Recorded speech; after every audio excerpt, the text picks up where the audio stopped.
Commander Zara Vexthani walked slowly down the long white hallway of the Galactic Fleet Review Board Station. Her blue skin glowed softly with patterns that showed her sadness. The crystal-like patches on her arms dimmed and brightened as she breathed. She had just finished another meeting with another admiral who told her no.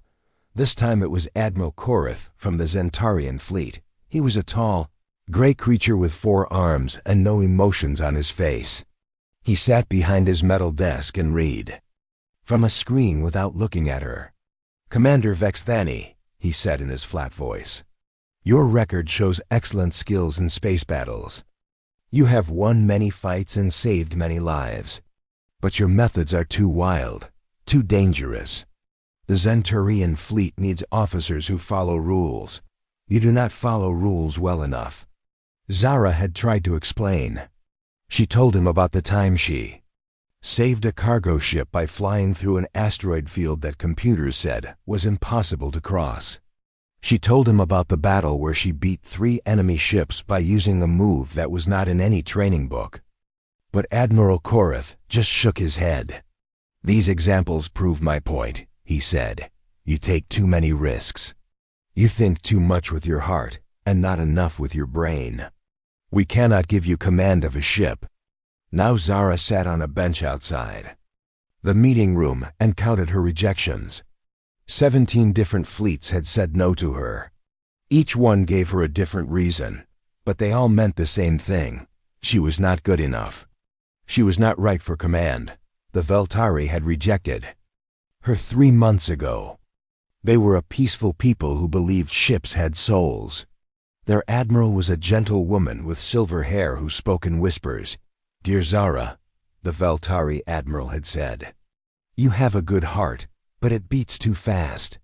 Our ships need captains who can feel the harmony of space. You feel too much chaos inside you. You would confuse our ship spirits." The Drakmor gave her a different reason. They were warriors who loved battle, but they fought with cold planning. Their general was covered in scars and spoke like a machine. "You fight with passion," he told her. "This is good for a soldier, but bad for a commander. Leaders must think with ice in their veins. Your blood runs too hot." Even the peaceful Aquari had said no. They lived in water worlds and thought very slowly about everything. Their leader took 2 hours just to say hello. "Your mind moves like a storm across water," the Aquari leader had said through his translator. "We need calm depths, not crashing waves." Zara looked at her hands and watched the light patterns dance across her blue skin. Among her own people, the Kethmoran, these patterns told stories of feelings. Right now they told a story of shame and loneliness. She had been the best student at the Kethmoran Naval Academy. She had won more medals than any officer her age. But none of that mattered if no one would give her a ship. She thought about going home to her water-covered planet. She could take a job teaching young officers about space battles. It would be safe and quiet, but the idea made her stomach hurt. She was born to sail between the stars, not to talk about it in a classroom. "Commander Vexthani?" Zara looked up. A human man stood in front of her. He was shorter than most aliens she knew, with dark skin and gray hair. His uniform was different from the others she had seen today. It was more simple and had fewer shiny medals. His face had lines around the eyes that came from smiling and squinting at bright stars. "I am Captain Jake Morrison from the Terran Expeditionary Force," he said. "I saw your meeting with Admiral Korath. Mind if I sit down?" Zara moved over on the bench. She had heard of humans but never met one. They were new to the galaxy, only 50 years since they learned to travel between stars. Most aliens thought they were too young and wild to be important. "I know what it feels like to be told you are not right for something," Captain Morrison said. He sat down and looked out the big window at the stars. "When humans first joined the Galactic Alliance, every other species said we were too dangerous, too unpredictable, too emotional. Are they right?" Zara asked. Captain Morrison laughed. It was a warm sound that made Zara's skin patterns change to brighter colors. "Maybe," he said. "But being different is not always being wrong. I watched your meeting through the security feed. Admiral Korath said you saved a cargo ship by flying through an asteroid field. He said that like it was a bad thing." "The computers said it was impossible," Zara said quietly. "But you did it anyway." "Yes." "How many people were on that cargo?" "Ship, 200 families. They were colonists going to a new world." Captain Morrison nodded. "And if you had followed the safe path, what would have happened?" Zara thought back to that day 6 months ago. The pirates would have caught the ship. They would have killed everyone or sold them as slaves. But you saved them. "Yes, but I broke 17 different flight safety rules doing it." Captain Morrison stood up and looked down at her. "Commander, I have a ship that needs someone who breaks rules when lives are at stake. The USS Liberty is not like other ships in the fleet. We do things differently. Would you like to see her?" Zara's skin patterns flickered with hope and fear. "What makes your ship different?" "Come and see," Captain Morrison said. "But I should warn you. My crew might seem strange compared to what you are used to. We argue with each other. We change plans in the middle of battles. We trust feelings as much as computers. Most alien officers find us very uncomfortable." Zara stood up. She had been rejected 17 times for being too different, too emotional, too willing to break rules. Maybe it was time to try something. "That was also different, Captain Morrison," she said. "I have nothing to lose." "Good," he said with another smile. "Because on a human ship, having nothing to lose is where the best adventures begin." As they walked toward the docking bay, Zara felt something she had not felt in months. Hope. The light patterns on her skin began to pulse with new colors. She had spent so long trying to fit into other people's ideas of what a good officer should be. Maybe it was time to find out what she could become when she stopped trying to be someone else. The hallway led to a transport that would take them to the human ship. Through the windows, Zara could see other vessels floating in space. The Zentarian ships looked like perfect silver arrows. The Veltari ships curved like flower petals. The Drakmor ships were black and covered with weapons. "There she is, Captain," Morrison said, pointing to a ship that looked like nothing Zara had ever seen. The USS Liberty was a mix of different parts that somehow fit together. It had weapons pointing in strange directions. The hull was made of different metals that did not match. It looked like someone had built it while making up the design as they went along. "She is not beautiful," Zara said. "No, Captain Morrison." "Agreed, but she works. And more importantly, she lets her crew work. Are you ready to meet them?" Zara looked at the strange ship and thought about all the time she had been told she was not suitable. Maybe, just maybe, she had been looking for the wrong kind of suitable all along. "Yes," she said. "I am ready." The transport ship carried Zara and Captain Morrison through space toward the USS Liberty. Through the small window, Zara watched the human ship grow larger. The closer they got, the stranger it looked. Parts of it seemed to be added on like someone kept changing their mind about what it should look like. "How old is your ship?" Zara asked. 3 years, Captain Morrison said. "But she has been rebuilt so many times that almost nothing is original. My crew likes to improve things." "Improve things?" "Humans have trouble leaving things alone," Morrison explained. "If something works, we want to make it work better. If something breaks, we want to fix it stronger than before." The Liberty started as a simple patrol ship. Now she is something completely new. The transport docked with the Liberty through an airlock that looked like it had been welded on by hand. The metal around it was a different color from the rest of the ship. When the doors opened, Zara smelled something she had never experienced before. Other ships smelled clean and empty, like machines. The Liberty smelled like life. There was the smell of coffee, which she had heard humans loved to drink. There was the smell of metal and oil from engines. There was even the smell of plants growing somewhere inside the ship. "Welcome aboard the USS Liberty," said a voice behind them. Zara turned to see a human man with light brown hair and friendly eyes. He wore a uniform that looked comfortable instead of perfect. There was a grease stain on one sleeve that he had not bothered to clean. "Off." "Commander Vex Thani, this is Lieutenant Commander Pete Collins, my second officer," Captain Morrison said. Pete Collins held out his hand to Zara. She had read about this human custom and reached out to shake it. His grip was firm, but not crushing. Like he was greeting a friend instead of meeting a superior officer. "The captain told me about you," Collins said. 17 rejections for being too creative. "Sounds like you will fit right in here." "Too creative?" Zara asked. "That is what the Zenturians called it, right?" Collins grinned. "They told our captain the same thing when he applied to their fleet. Said he thought too much outside the box." "What? Does that mean outside the box?" Captain Morrison laughed. "It means doing things that are not in the rule book. Come on, let me show you the bridge." They walked through hallways that curved and twisted in ways that made no sense. Other ships had straight corridors that led directly where you needed to go. The Liberty seemed to have been designed by someone who enjoyed taking the long way around. But as they walked, Zara began to understand why.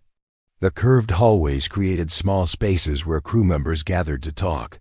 There were windows that looked out at space from angles that let you see the stars in new ways. There were alcoves with chairs where someone could sit and think.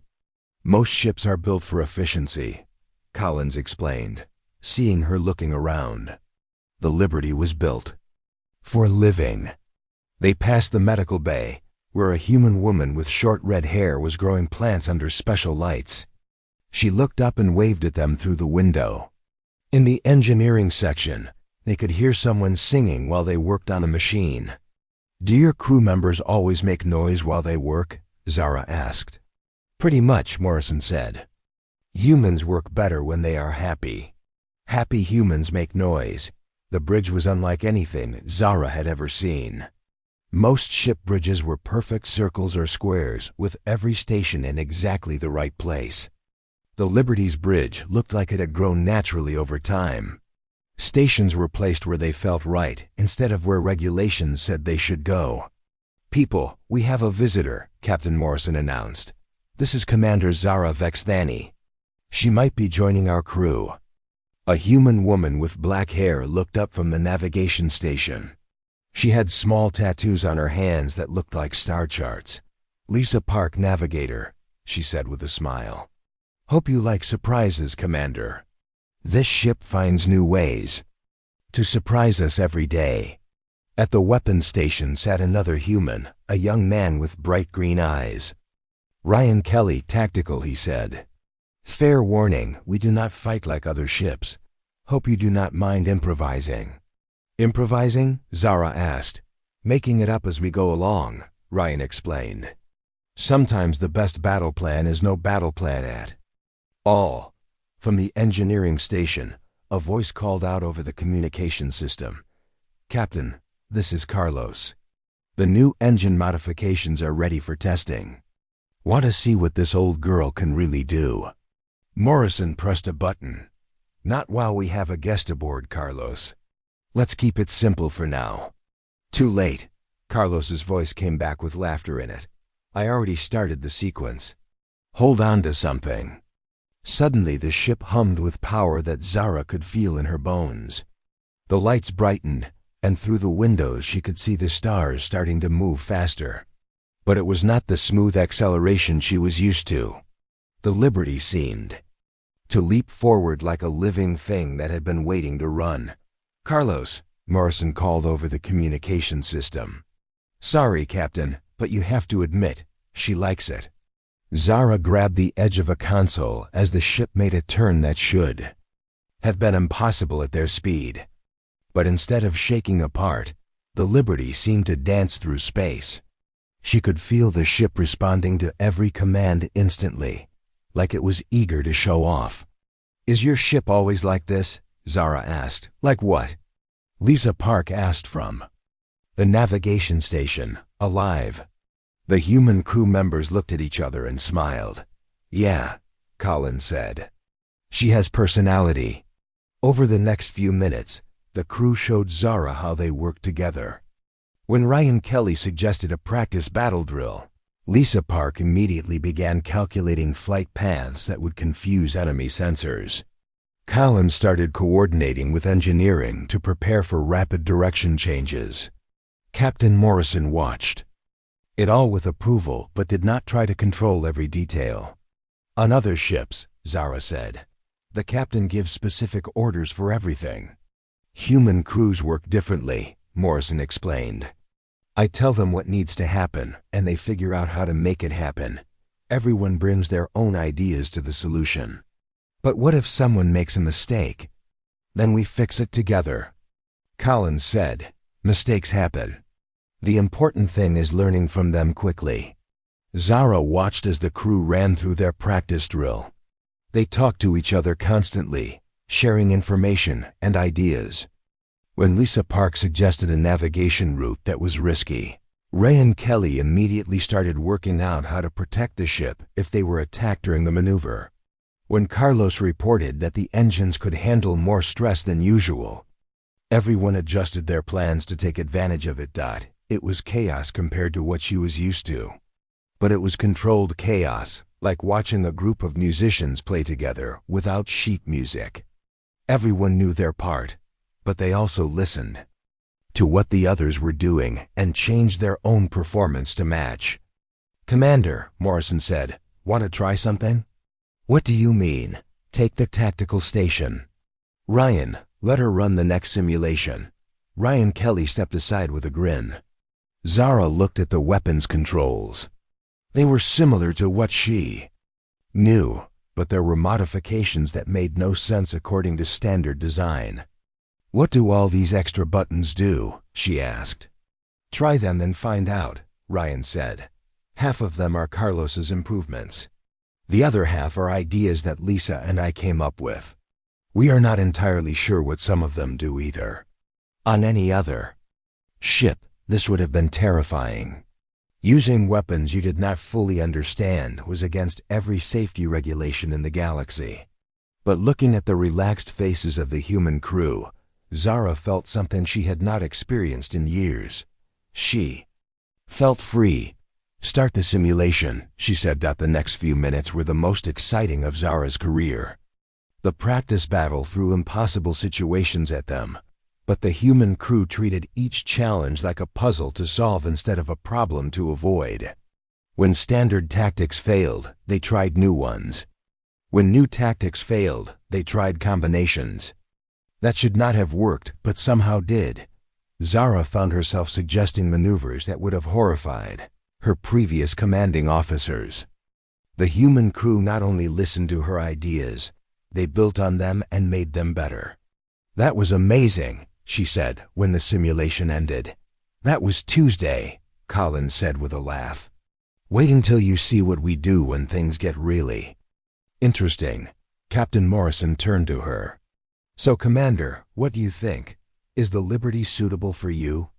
Zara looked around the bridge at the crew members who had accepted her ideas without question. For the first time in months, her skin pattern showed pure joy. Captain Morrison, she said, I think I am finally home. 3 weeks had passed since Zara joined the crew of the USS Liberty. She was starting to understand how humans work together, but she still felt surprised by them every day. This morning was different, though. The emergency alarm woke everyone. On the ship at 5 in the morning, Zara ran to the bridge still wearing her sleeping clothes. The human crew was already there, moving quickly but not panicking. Captain Morrison stood in the center of the bridge, reading reports on a screen. What is happening? Zara asked. Distress call from Kepler 442c, Morrison said without looking up. Mining colony with about 50,000 people.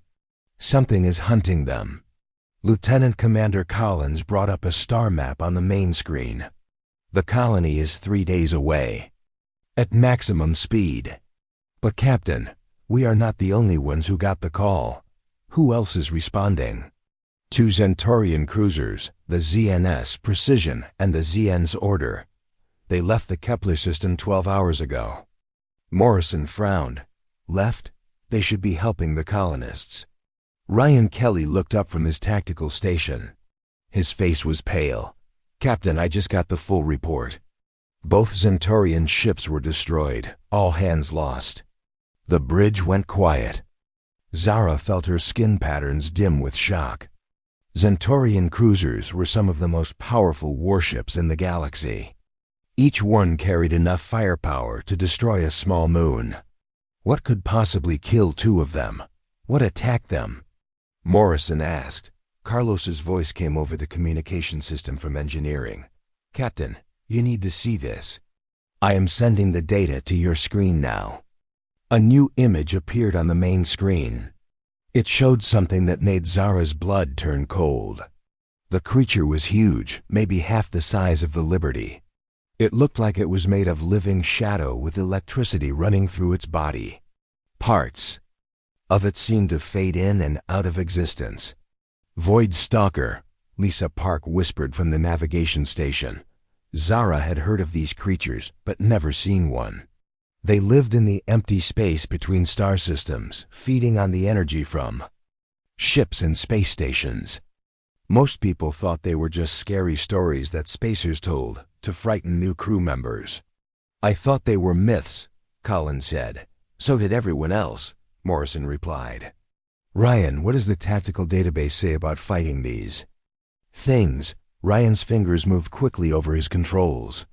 After a few minutes, he looked up with worry in his eyes. The database has almost nothing useful. Void Stalkers can move through most energy shields like they are not there. They mess up targeting computers with their electrical fields. The few times anyone has fought them, the best result was mutual destruction. What does the manual recommend? Immediate retreat. Call for a dreadnought with planet-killer weapons. Evacuate the area and use orbital bombardment. Morrison was quiet for a long moment. How long would it take to get a dreadnought to Kepler 442c? 6 days minimum, Collins answered. The colonists will be dead by then. Zara studied the image of the Void Stalker on the screen. Something about it reminded her of a puzzle she had solved during her training years ago. Captain, may I look at the sensor data from the Centaurian ships? Go ahead. Zara moved to an empty station and began reading the reports. The two cruisers had followed standard fleet tactics. They had approached the creature in formation, using their energy shields and firing their plasma cannons in coordinated volleys. The Void Stalker had simply moved through their shields and torn both ships apart. The Centaurians fought it like a normal enemy, she said. How else would you fight it? Ryan S. Zara thought about her time on the Liberty. The humans never fought anything like a normal enemy. They looked for weaknesses that others missed. They used tactics that broke all the rules. The creature phases through energy barriers, she said slowly. But it cannot phase through solid matter. Look at the damage reports. It had to physically tear apart the ship hulls. Morrison moved closer to her station. Keep going. It hunts by sensing electrical signatures from ship systems. But its own electrical field disrupts targeting computers. What if we used that against it? The bridge crew gathered around Zara's station as she worked through the idea. The Void Stalker was like a predator that had never faced prey that fought back in unexpected ways. It expected ships to use energy shields and long-range weapons. It was built to counter those tactics. What if we did not try to shoot it from far away? Zara asked. What if we made it come to us on our terms? Collins raised an eyebrow. You want to let that thing get close to us? Not close, inside. Ryan. Kelly stared at her. You want to let it into our ship? Not exactly. Carlos, are you listening to this? Every word came the engineer's voice over the communication system. And I think I know where you are going with this. The Liberty has something the Zentarian ships did not have. What? Morrison asked. Redundant systems, Carlos explained. Most ships have one power system, one computer network, one life support system. If the creature disrupts them, the ship dies. But the Liberty has backups for our backups. We could shut down our main systems and run on secondary power. Zara felt excitement building in her chest. If we shut down most of our systems, we would have a much smaller electrical signature. The creature might not notice us until we were very close. And then what? Lisa Park asked. Zara looked at the image of the Void Stalker again. Then we give it what it wants, all the electrical energy it can handle. The plan that took shape over the next hour was the most dangerous thing any of them had ever considered. The Liberty would approach Kepler 442c running on minimum power, pretending to be a damaged ship. When the Void Stalker came to investigate, they would lead it into a trap. Carlos would modify the ship's power systems to create what he called an electrical maze. Corridors and rooms throughout the Liberty would be rigged with energy fields that would turn on and off in sequence. The creature would follow the energy signatures deeper into the ship, thinking it was hunting the crew. And when it reaches the center of the maze, Morrison asked, we give it every bit of power the ship can generate, all at once, Carlos said. Either it kills the creature, or it kills us. What are the chances this will work? Collins asked. Zara thought about all the time she had been rejected for taking risks that computers said were impossible. Honestly, I have no idea, but 50,000 people are going to die if we do nothing. Morrison looked around at his crew. Anyone have a better idea? No one spoke. Ryan, what weapons do we have that might work against this thing? Nothing that penetrated the Zentarian shields will work on something that can phase through energy barriers, Ryan said. But we do have those new kinetic torpedoes that Carlos has been working on. Physical projectiles, Carlos explained over the communication system. No energy signature for the creature to detect. If we can get close enough to use them, they might actually hit it. How close? Very close. Like close enough to touch it close. The plan became more detailed as they worked. Lisa Park would plot a course that brought them to the colony using asteroid fields and gas clouds for cover. Ryan would prepare the kinetic torpedoes and set up manual, targeting systems that would not be affected by the creature's electrical field. Carlos would rig the electrical maze and prepare the power overload. What about me? Zara asked. Morrison smiled. You get to do what you do best. Think of things that should not work. The Liberty changed course toward Kepler 442c. As they traveled through space, the crew prepared for a battle unlike anything in the history books. Carlos crawled through maintenance tunnels, installing new power systems. Ryan practiced manual targeting using backup sensors. Lisa studied every piece of data about the colony system. Zara spent her time learning everything she could about Void Stalkers. There was not much information, but she found patterns in the few reports that existed. The creatures were intelligent, but their intelligence was alien. They thought like predators, not like warriors.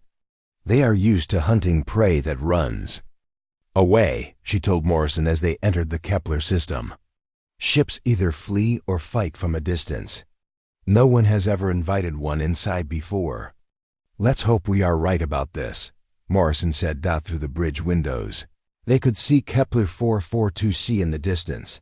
It was a brown and gray planet covered with mining operations. But something was wrong.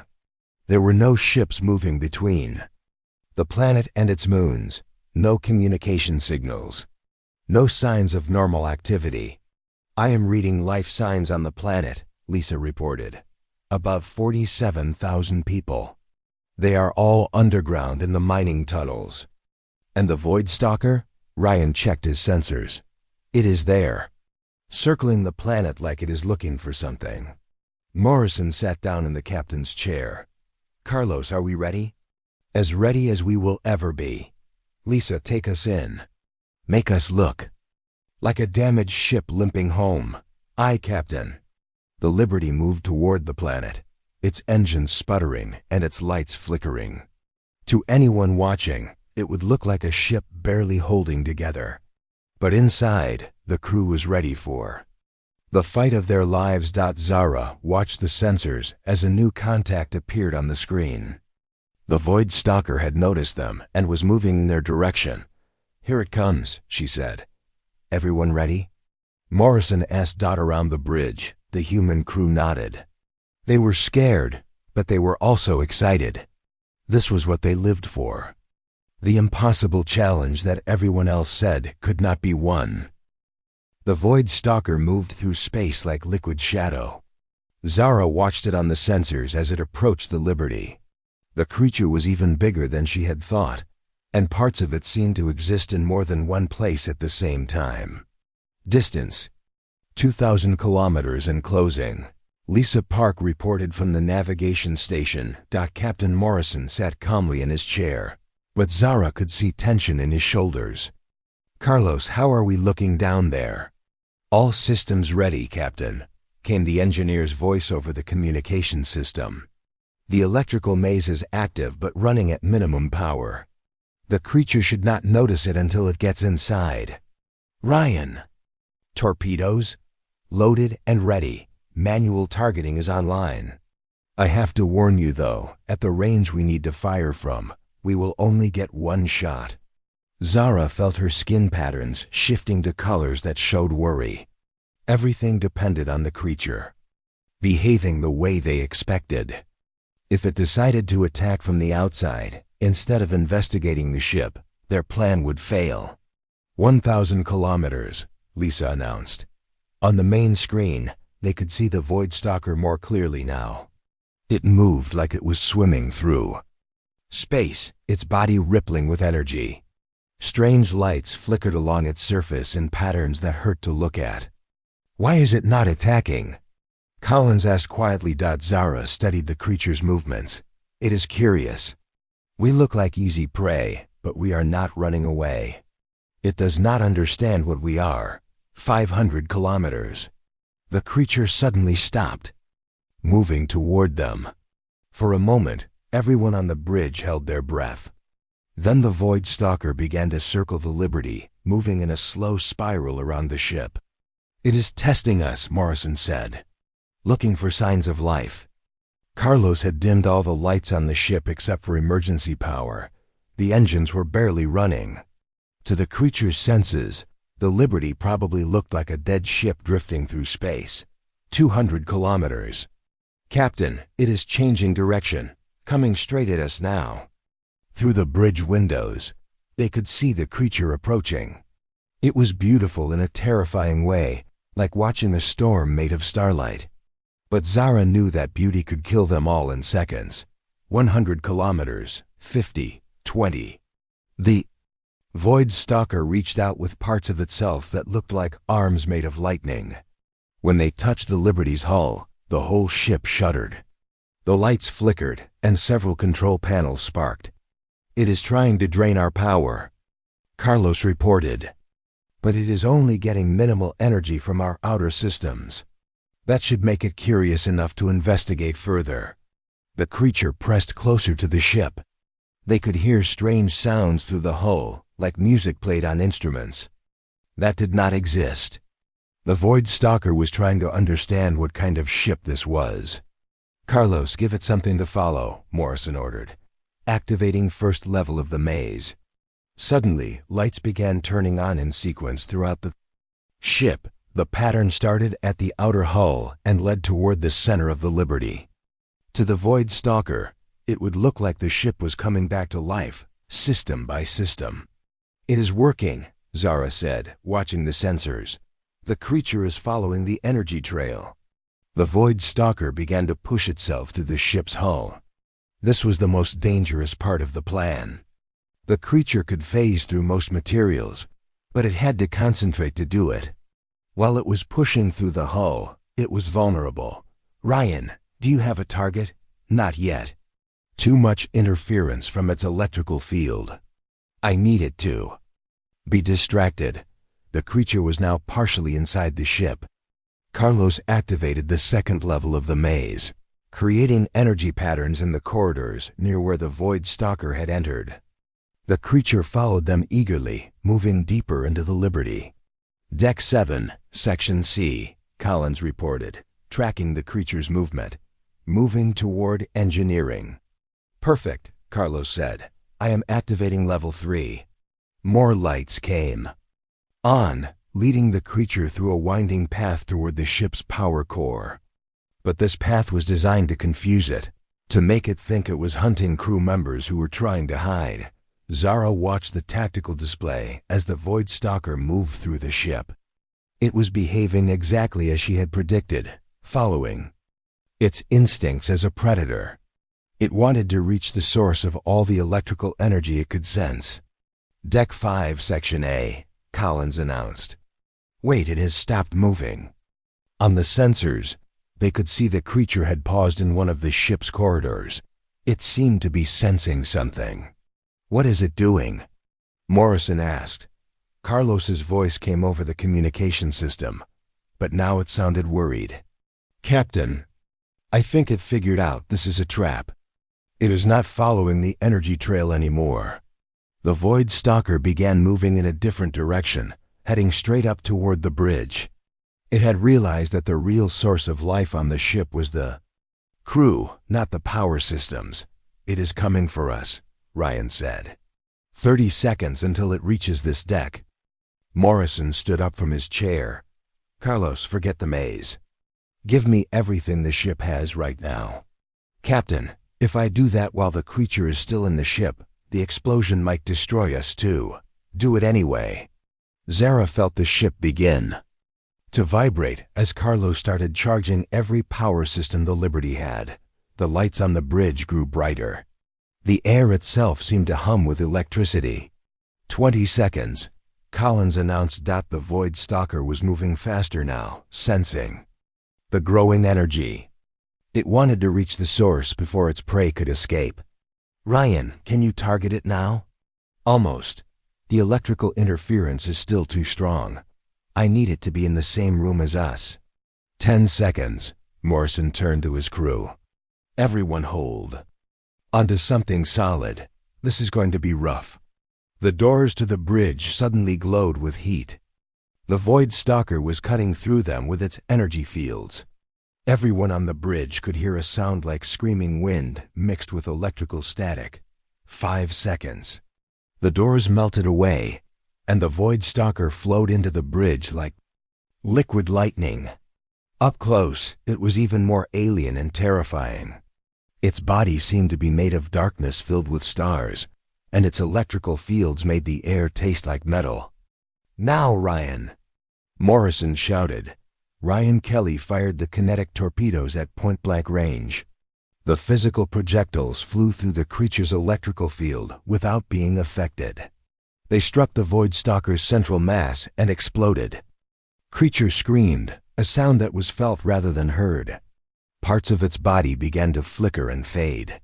Carlos, full power now. Every system on the USS Liberty activated at once. The ship became a star for 3 seconds, pouring more electrical energy into the space around it than most planets used in a year. The Void Stalker, already wounded by the torpedoes, was caught in the middle of this electrical storm. The creature tried to absorb the energy, but there was too much of it. Its body began to tear apart as it overloaded. The screaming sound grew louder and then suddenly stopped. When the lights dimmed back to normal levels, the Void Stalker was gone. Only a few flickering wisps of energy remained where it had been. Bridge crew sat in stunned silence for a moment. Then Carlos's voice came over the communication system. Captain, we did it. The creature is dead, and somehow we are still alive. Morrison looked around at his crew. Everyone was shaken, but unharmed. Damage report. Hull breaches on decks 5 through 7, Collins reported. But nothing that cannot be fixed. All major systems are functioning. Life support?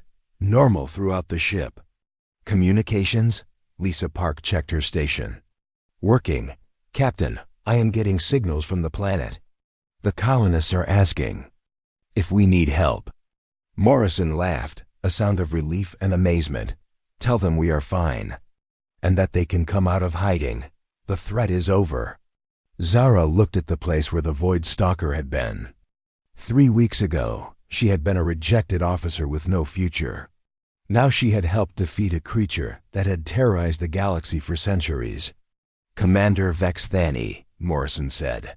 That was the most insane battle plan I have ever been part of. Did it work because it was insane, or despite being insane? She asked. With humans, Collins said with a grin, there is usually no difference. Ryan Kelly was already checking his sensors for other threats.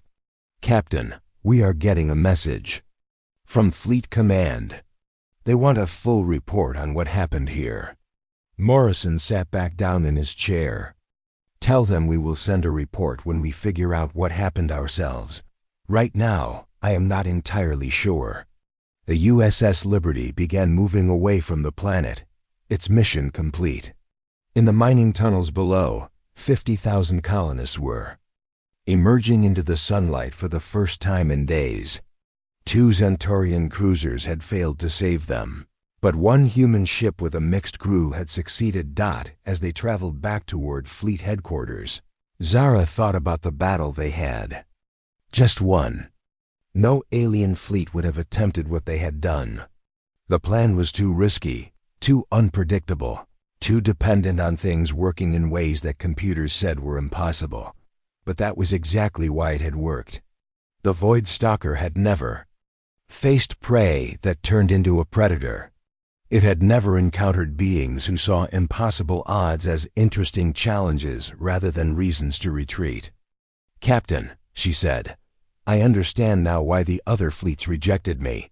Why is that? They were looking for officers who would fit into their existing systems. But you were looking for someone who would help you build new systems. 6 months had passed since the battle with the Void Stalker. The USS Liberty floated in space at the edge of known territory, but she was no longer alone. 3 other ships traveled with her, and they were as unusual as the Liberty herself. Zara stood on the bridge looking out at their small fleet. The ships did not match each other at all.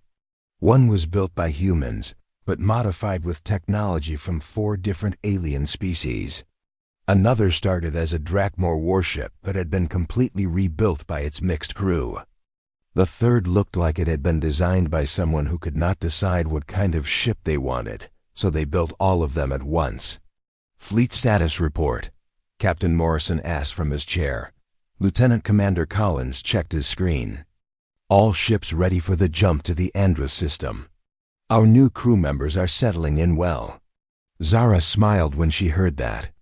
The Liberty now carried officers from 6 different species, all of them rejected by their own fleets for being unsuitable in some way. Dr. Thane Mordun, a Drakmor scientist, had been kicked out of his research institute for asking too many questions that made his superiors uncomfortable. His theories about dark matter were considered dangerous by his people, but they had already helped the Liberty avoid 3 potential disasters. At the weapons station, Yuki Tanaka worked alongside Veltari navigator Saren Moonwhisper.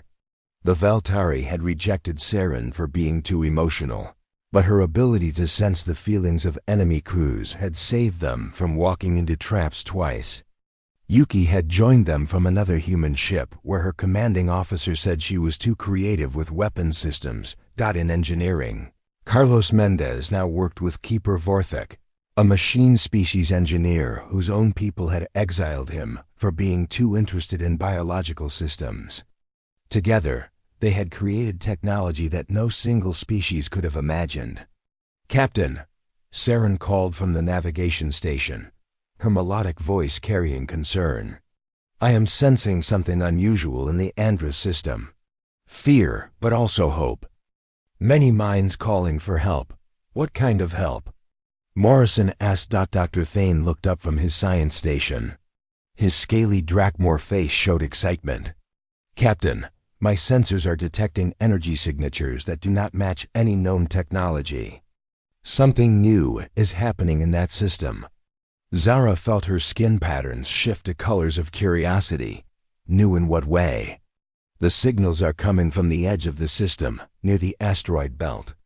But they are not natural phenomena, and they are not from any species in our databases. Morrison stood up. Communications, try to contact the Andrus colonies. Yuki worked at her station for several minutes before shaking her head. Nothing, Captain. No response from any of the settlements. But I am picking up automated distress beacons from at least 12 different locations. 12? Collins asked. How many colonies are in the Andrus system? 15, Saren answered. Small mining and research outposts. About 30,000 people total across all of them. Morrison looked at the tactical display showing the Andrus system. Something wiped out most of the colonies, but left the distress beacons working. That suggests intelligence, not just random destruction. Dr. Thane's sensors chimed with new data. Captain, I am detecting ships in the system. Unknown design, but they are definitely artificial. At least 20 of them, moving in coordinated patterns. Zara studied the sensor readings. The unknown ships were smaller than the Liberty, but they moved in perfect formation like a school of fish. Their energy signatures were unlike anything she had ever seen. Should we call for backup? Collins asked. Morrison looked around at his diverse crew. From who? It would take a week for the nearest fleet to get here. By then, anyone still alive in those colonies will be dead. Captain, Keeper Vorthok's mechanical voice came over the communication system. I have been analyzing the energy signatures of the unknown ships. They appear to use a form of quantum tunneling for propulsion. Fascinating technology, but it has a weakness. What kind of weakness? The quantum fields they generate interfere with each other when the ships get too close together. If we could force them to cluster, their own technology would work against them. Yuki looked up from the weapons station. How close is too close? Based on the interference patterns, approximately 500 meters. Saren suddenly straightened at her station. Captain, I am sensing something new. The unknown ships, they have crews. Alien minds, but not hostile exactly. They feel confused, desperate.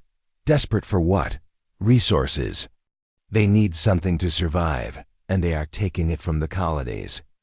Zara felt pieces of a puzzle clicking together in her mind. Captain, what if these aliens are not invaders? What if they are refugees? Morrison raised an eyebrow. Explain. Think about it. They are using advanced technology, but they are taking resources from small colonies instead of attacking major worlds. Dr. Thane, are their ships designed for war? The Drakmor scientist checked his readings. Actually, no. The energy signatures suggest these ships are configured for long-distance travel and resource gathering, not optimal for combat. So we have refugee ships with technology they cannot control properly, trying to survive by raiding colonies, Morrison summarized. The question is, what do we do about it? Collins looked at the tactical display. Standard procedure would be to drive them off or destroy them. Standard procedure assumes they are enemies, Zara said. But what if we could help them instead? The bridge crew looked at her with surprise. Even after 6 months, they sometimes forgot how differently she thought about problems. Help them how? Morrison asked. Their ships interfere with each other when they get close. That suggests they do not fully understand their own technology. What if we could teach them to use it better? In exchange for leaving the colonies alone? Dr. Thane's eyes lit up with interest. That is scientifically fascinating. A species with advanced technology they cannot properly control. Keeper Vorthok's voice came over the communication system again. It would be an interesting engineering challenge. I could design modifications to reduce the quantum interference. Morrison considered the idea. It is risky. We would be making ourselves vulnerable to ships we know nothing about. Captain, Saren said softly, their emotions are becoming stronger. I sense great sadness. These beings have lost something important. Their home, perhaps. Zara felt her skin patterns shift to colors of determination. 6 months ago, 17 different fleets rejected me because I was unsuitable. But being unsuitable turned out to be exactly what this crew needed. Maybe these aliens are not enemies. Maybe they are just unsuitable for the situation they found themselves in. Morrison looked around at his crew. Dr. Thane was excited about the scientific possibilities. Keeper Vorthik was already calculating engineering solutions. Saren was sympathetic to the aliens' emotional distress. Yuki was figuring out how to modify weapon systems to be non-lethal. Collins was planning tactical approaches that prioritize communication over combat. "All right," Morrison said finally. "We try to help them, but carefully. If this goes wrong, it could start a war." The USS Liberty and her small fleet moved into the Andrus system. Instead of approaching the unknown ships aggressively, they broadcast messages of peaceful intent in every language they knew. Dr. Thane transmitted mathematical formulas to show they had scientific knowledge. Keeper Vorthik sent technical data about quantum field manipulation. The response was immediate. The unknown ships stopped their raids and began moving toward the human fleet. As they got closer, the Liberty's sensors revealed more details about the alien vessels. "Captain," Dr. Thane reported, "these ships are incredibly old. The technology is advanced, but it shows signs of being repaired many times with inferior materials." "They are flying museum pieces," Carlos added from engineering. "Amazing museum pieces, but still barely holding together." The lead alien ship sent a communication to the Liberty. The translation software struggled with the language, but the meaning was clear. The aliens called themselves the Wanderers. Their home system had been destroyed by a dying star, and they had been traveling through space for generations, looking for a new place to live. "They do not want to hurt anyone," Saren reported her empathic abilities helping to translate the aliens' emotions. "But their ships are failing, and they need resources to repair them." The colonies were the first inhabited places they found. Over the next several hours, the human fleet worked with the Wanderers to solve their problems. Keeper Vorthik and Carlos designed modifications to reduce the quantum interference between their ships. Dr. Thane helped them understand scientific principles their ancestors had used, but they had forgotten.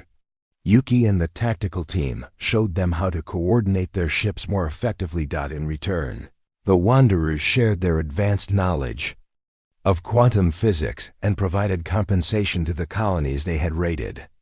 They also offered to help defend the Andrus system from future threats. As the crisis ended, Zara stood on the bridge watching the Wanderer ships move away toward a distant star system where they hoped to build a new home. Their ships now flew in perfect formation, their quantum fields working in harmony instead of fighting each other. "Mission accomplished," Morrison said with satisfaction.